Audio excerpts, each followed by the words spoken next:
JMM यानी झारखंड मुक्ति मोर्चा अब तमाम अलग राज्यों में भी अपनी पहचान बनाने की जो कोशिश है या जो प्रयास है वो करते हुए दिखाई पड़ते हैं। और कहीं ना कहीं ऐसा भी लगता है कि जो प्रयास जेएमएम की तरफ से किया जा रहा है उसमें उनको कुछ हद तक सफलता मिलती हुई भी नज़र आ रही है। असम विधानसभा के जो परिणाम सामने आए हैं उसमें कहीं ना कहीं ये नज़र भी आया कि जिस तरीके से छोटे समय पे जेएमएम ने मेहनत की है, जेएमएम की तरफ से लगातार चाहे हेमंत सोरेन मुख्यमंत्री हों या उनकी पत्नी कल्पना सोरेन हो, एक के बाद एक जिस तरह से तमाम रैलियां की हैं उसका फ़ायदा असम में होता हुआ दिखाई पड़ा है। भले ही एक भी सीट पर जेएमएम जीत दर्ज ना कर पाई हो, लेकिन जो ओवरऑल आंकड़े हैं कि 15-16 सीटों पर जिस तरह से चुनाव लड़ा है उसमें से 13-14 या लगभग 15 की सीटें ऐसी हैं जिन पर जेएमएम ने ना सिर्फ प्रभाव छोड़ा है बल्कि अगर समय रहते वो अपनी रणनीति बनाते तो शायद इसको और बेहतर कर पाते। लेकिन फिलहाल उनके लिए संतोष की बात यही हो सकती है कि पहली दफ़ा के चुनाव में जिस तरीके से जनता ने उनके ऊपर भरोसा किया है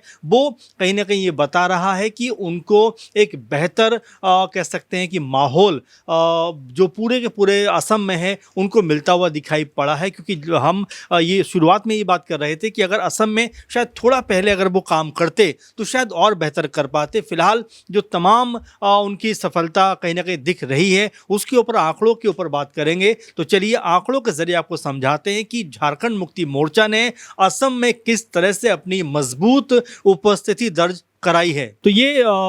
इलेक्शन कमीशन की वेबसाइट है और यहाँ पर अगर हम असम के परिणामों को देखें तो साफ तौर पर नज़र आता है कि बीजेपी 82, कांग्रेस पार्टी को 19 और कह सकते हैं बीओपीएफ को 10, एजीपी को 10, एआईयूडीएफ को 2 और आरजेआरडी को 2 और एआईटीसी को 1 सीट मिली है। इसमें झारखंड मुक्ति मोर्चा कहीं नज़र नहीं आ रहा। लेकिन अहम बात यह है कि इतनी मजबूत पार्टियों के बीच भी जिस तरीके से झारखंड मुक्ति मोर्चा ने अपनी पहचान बनाई है और जो वोटों को हिसाब से हम देखें उसमें भी नजर आता है कि जेएमएम के पास तकरीबन या जेएमएम को 1.16% का वोट मिला है यहाँ पर, जो अपने आप में एक बड़ी बात हो जाती है कि जो पार्टी नई नवेली होती है, अलग स्टेट में चुनाव लड़ने जाती है, वहां पर कोई जनाधार उसका पुख्ता तौर पर नजर नहीं आता। लेकिन उसके बावजूद भी अगर वो पार्टी 1.16% वोट हासिल करती है और 15-16 सीटें जिनमें वो चुनाव में उतरे उनकी बात करें तो उनमें से भी लगभग 15 सीटें ऐसी रहीं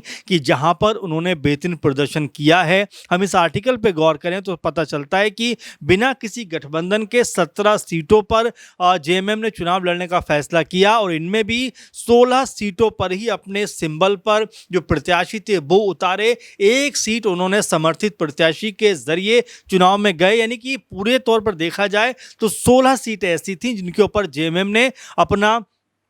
अपने सिंबल पर प्रत्याशी उतारा। और अगर उस आंकड़े पे भी देखें तो नजर आता है कि परिणामों में जेएमएम को 2 सीटें ऐसी रहीं कि जहां पर दूसरे स्थान पर वो रहे। सोचिए जहां पर कांग्रेस पार्टी, बीजेपी जैसी मजबूत पार्टियां चुनाव में हों, वहां पर अगर जेएमएम 2 सीटों पर भी अगर दूसरे स्थान पर रहती है तो ये उनके लिए बहुत अहम हो जाता है। इसके अलावा आप देखेंगे कि ये दोनों सीटें जो हैं, एक तो मजबात वाली सीट है जहाँ पर प्रीति रेखा बारला को 29,171 वोट मिले। वहीं गोसाई गांव की सीट है, यहाँ से फेडिकेशन हांसदा चुनाव मैदान में थे, इनको यहाँ पर 21,417 वोट मिले। और ये बताता है कि किस तरह से जो जेएमएम है उन्होंने छोटे समय में अपनी मजबूत तरीके की रणनीति बनाकर कहीं ना कहीं विपक्षी जो दल थे या उनके सामने जो भी दल लड़ रहे थे उनको एक तरीके से चैलेंज करने का प्रयास किया है। और यहाँ पर जिस तरह से हम देख रहे हैं कि 7 सीटों पर 15,000 से ज़्यादा वोट मिले हैं,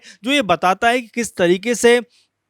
जेएमएम के पक्ष में एक माहौल बनता हुआ ज़रूर दिखाई पड़ा। और ये लगातार बताता है कि यहाँ जेएमएम अगर और समय रहते मेहनत करती तो शायद यहाँ पर उनका जो असर है वो ज़्यादा होता हुआ दिखाई पड़ता। अगर हम जागरण की वेबसाइट पर देखें तो यहाँ भी पता चलता है कि जिस तरह के आम यानी कि जो राजनीतिक मुद्दे उठाए जाने चाहिए तो बेहद आम लोगों के लिए उन्होंने उठाया। उन्होंने आदिवासी, दलित, अल्पसंख्यक समुदाय के मुद्दों को उठाया। राज्य में आदिवासियों को अनुसूचित जनजाति का दर्जा मिलने को लेकर उन्होंने जो आवाज़ उठाई, चाहे बागानों में जो मजदूर काम करते हैं उनको कम मजदूरी मिलती है उसका मुद्दा उठाया, और भूमि अधिकार जैसे मुद्दों को लेकर जेएमएम ने, खासकर हेमंत सोरेन ने अपनी आवाज़ को बुलंद किया। उसके अलावा आप देखेंगे कि बिना किसी गठबंधन के भी अपनी ताकत जेएमएम ने दिखाई, ये अपने आप में महत्वपूर्ण बात इसलिए हो जाती है कि आज जहाँ बीजेपी के पास में जब बीजेपी चुनाव में जाती है तो उसके साथ में तमाम सारे दल होते हैं, तमाम सारी पार्टियां होती हैं, लेकिन यहाँ पर अगर हम देखें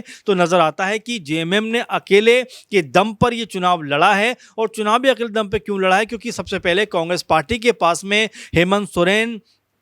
उनकी पत्नी कल्पना सोरेन दोनों पहुंचते हैं, बातचीत करते हैं कि भाई हम भी असम में चुनाव लड़ना चाहते हैं। कांग्रेस पार्टी कहती है कि भाई अभी तो हम आपको 2 सीटें दे सकते हैं और इससे ज़्यादा हम नहीं दे सकते। फिर ये आवाज़ उठती है कि भाई 2 सीटें क्यों, हम तो ज़्यादा पे लड़ना चाहते हैं। उसके बाद कहीं जाकर आपस में जो माहौल है वो तनातनी वाला बन जाता है और उसके बाद जेएमएम फैसला करती है कि यहाँ पर वो अपने दम पर चुनाव लड़ेंगे। और पहले शुरुआत में 19-20 सीटों के ऊपर नज़र आ रहा था, लेकिन आखिरकार 16-17 सीटों पर जेएमएम जो है वो चुनाव में जाती है। और चुनाव में जाने के बाद भी जिस तरह का प्रदर्शन जेएमएम कर रहा है वो अपने आप में ये बताता है कि बहुत ही शानदार तरीके का प्रदर्शन रहा है। हमने जैसा आपको बताया कि 13-14 सीट ऐसी रहीं जहां पर तीसरे स्थान पर जेएमएम रही। आप देखेंगे जो हमने आपको बताया कि मजबत में जिस तरह से दूसरे नंबर पर रही,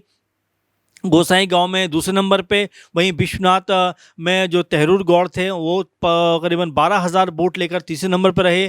खुमताई में अमित नाग तीसरे नंबर पर रहे 17,000 वोट लेकर। यानी कि चंबुआ की बात करें तो वहाँ पर भी तीसरा स्थान, सोनारी में भी तीसरा स्थान 14,000 वोटों के साथ में। तो ये बताता है, देखिए तमाम जो आंकड़े ये बता रहे हैं कि यहाँ पर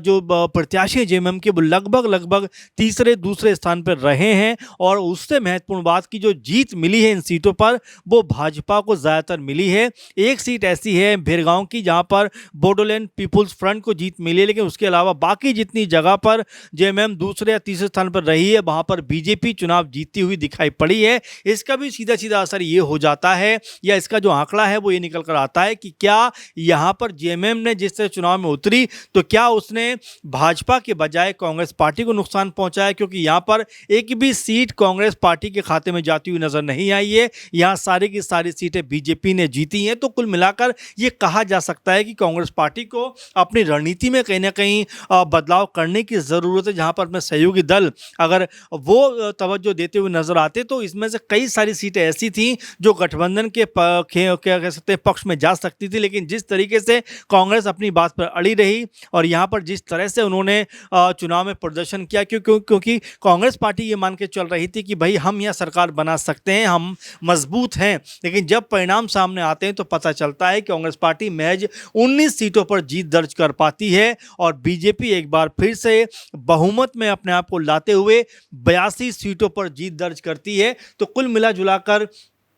जो पूरे आंकड़े हैं वो ये बताने के लिए काफ़ी हो जाते हैं कि यहाँ जेएमएम जो भले ही नई पार्टी थी, नए कह सकते हैं कि उनके पास में प्रत्याशी रहे होंगे, लेकिन उसके बावजूद भी जिस तरीके से यहाँ पर माहौल बना और जिस तरह से चुनाव में जीत दर्ज की जेएमएम ने, वो ये बताता है कि वो अब शायद तमाम अन्य राज्यों पे भी अपनी पकड़ मजबूत करते हुए दिखाई पड़ेंगे। क्योंकि दूसरे दलों के सहारे शायद अब जेएमएम रहना नहीं चाहती, क्योंकि कांग्रेस पार्टी से जो उन्होंने मांगा वो उनको नहीं मिला। यानी कि वो चाहते थे कि भाई कम से कम जो है 18-19 सीटें जो आरक्षित सीटें हैं उनके ऊपर हमारे प्रत्याशियों को उतरने दिया जाए। लेकिन कांग्रेस ने अंत में कहा कि नहीं, 5 से 6 और बहुत से बहुत 7 सीटें हम आपको दे सकते हैं, उससे ज़्यादा हम सीटें नहीं देंगे। लेकिन जो आंकड़े हमने आपको दिखाए वो ये बताते हैं कि कांग्रेस पार्टी अगर बड़े विजन के साथ में जाते, बड़ा सोचते हुए जाते तो शायद जेएमएम को अपने साथ रखते। और अगर जेएमएम कांग्रेस पार्टी के साथ होती तो कांग्रेस पार्टी का जो आंकड़ा है वो यहाँ पर बढ़ता हुआ दिखाई पड़ता। क्योंकि जो आंकड़ों में नजर आ रहा है